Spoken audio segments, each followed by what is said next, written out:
Abdul El Sayed ও জোহরান মামদানির তুলনা। অনেক রাজনৈতিক বিশ্লেষক এখন আব্দুল আল সাইদের উত্থানকে নিউ ইয়র্ক সিটির মেয়র জোহরান মামদানির সঙ্গে তুলনা করছেন। প্রশ্ন হচ্ছে আপনার কাছে, কেন এই তুলনা করা হচ্ছে? দুইজনেই চিন্তা ভাবনা প্রগ্রেসিভ, দুইজনেই মুসলিম ক্যান্ডিডেট, দুইজনেই হাইলি এডুকেটেড। এদের মধ্যে সাইদের এডুকেশন লেভেলটা অনেক বড়। সে একটা ডাক্তার, কলম্বিয়া থেকে, রোড স্কলার, হার্ভার্ড থেকে, অক্সফোর্ড থেকে পিএইচডি করা পাবলিক হেলথে। So he is a different kind of species. তাদের দুজনের ডিফারেন্স হলো,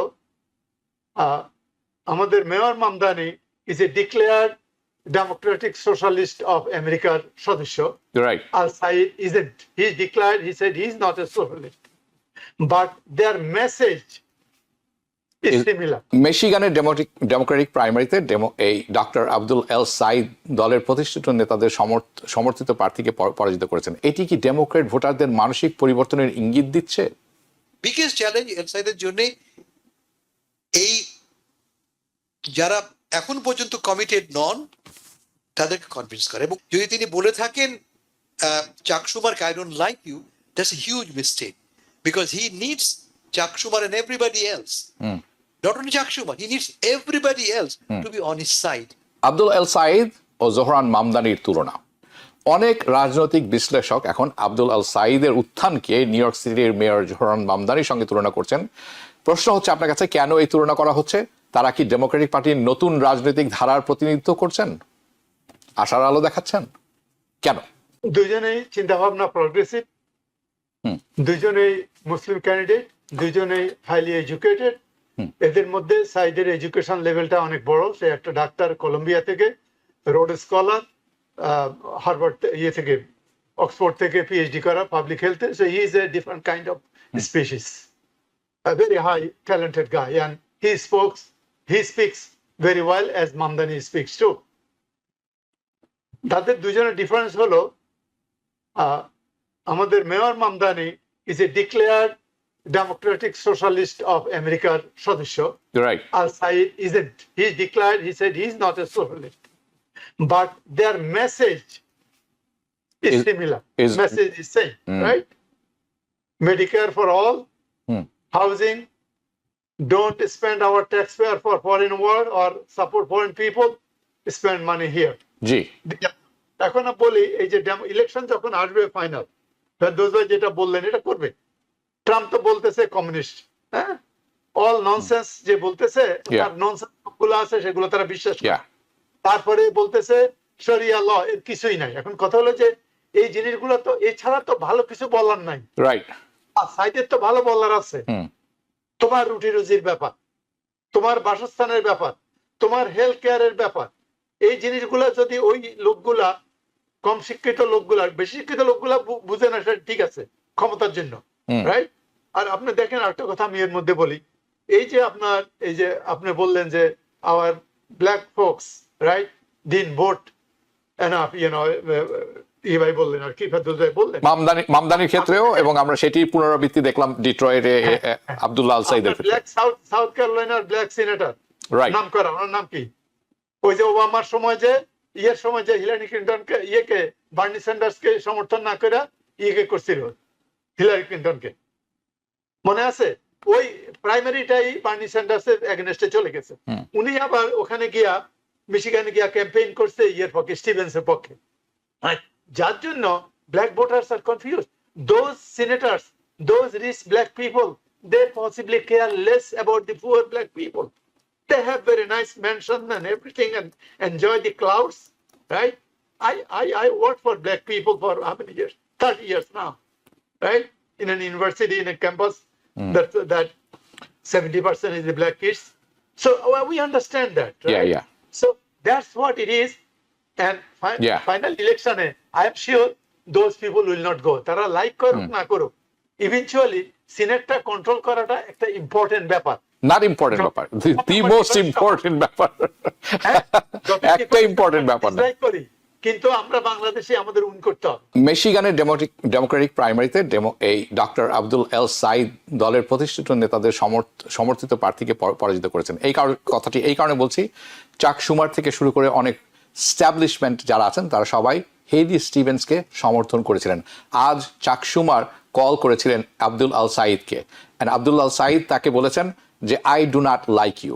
চাক শুমার বলেছেন you don't have to like me, I need you to win in November. This is their actual conversation. Okay, তো এস্টাবলিশমেন্টের বিপক্ষে দাঁড়িয়ে সাধারণ মানুষের সমর্থনে খুব হাড্ডাহাড্ডি লড়াইয়ে তিনি জয়ী হয়েছেন।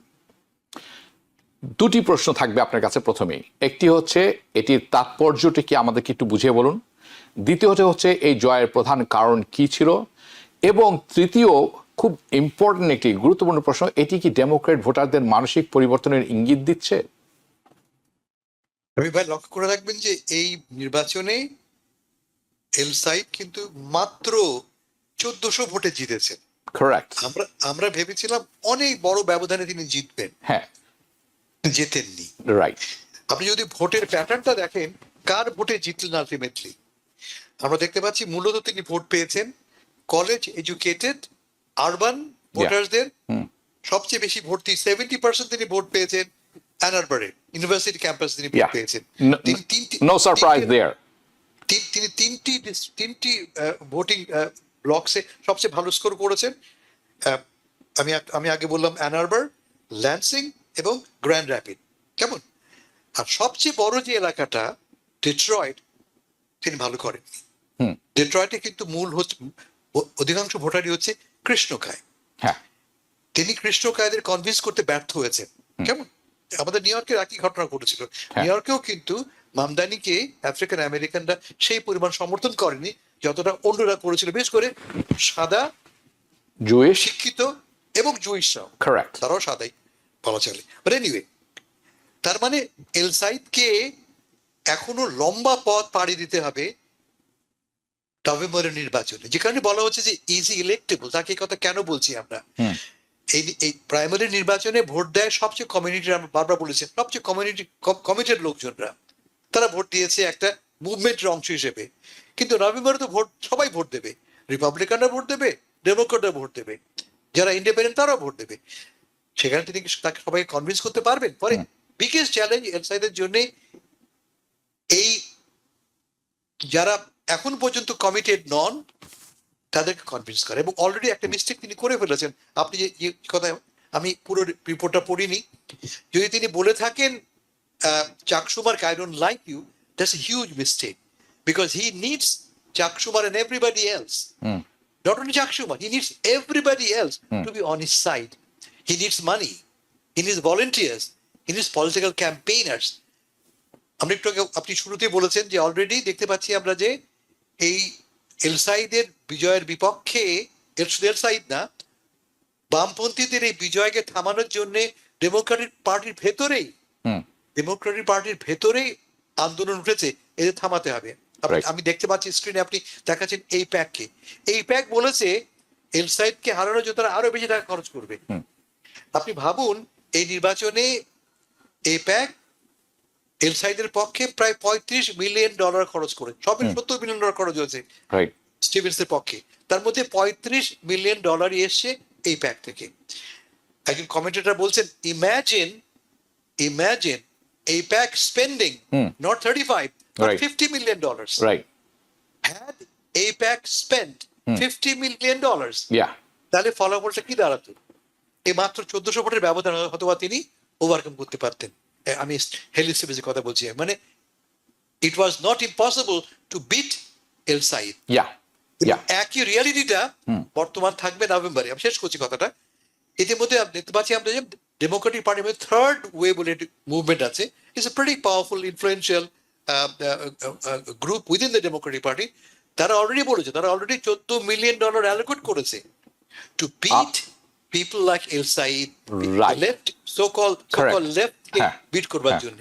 And that's a very bad news, not just for El Said, but also for America's democracy.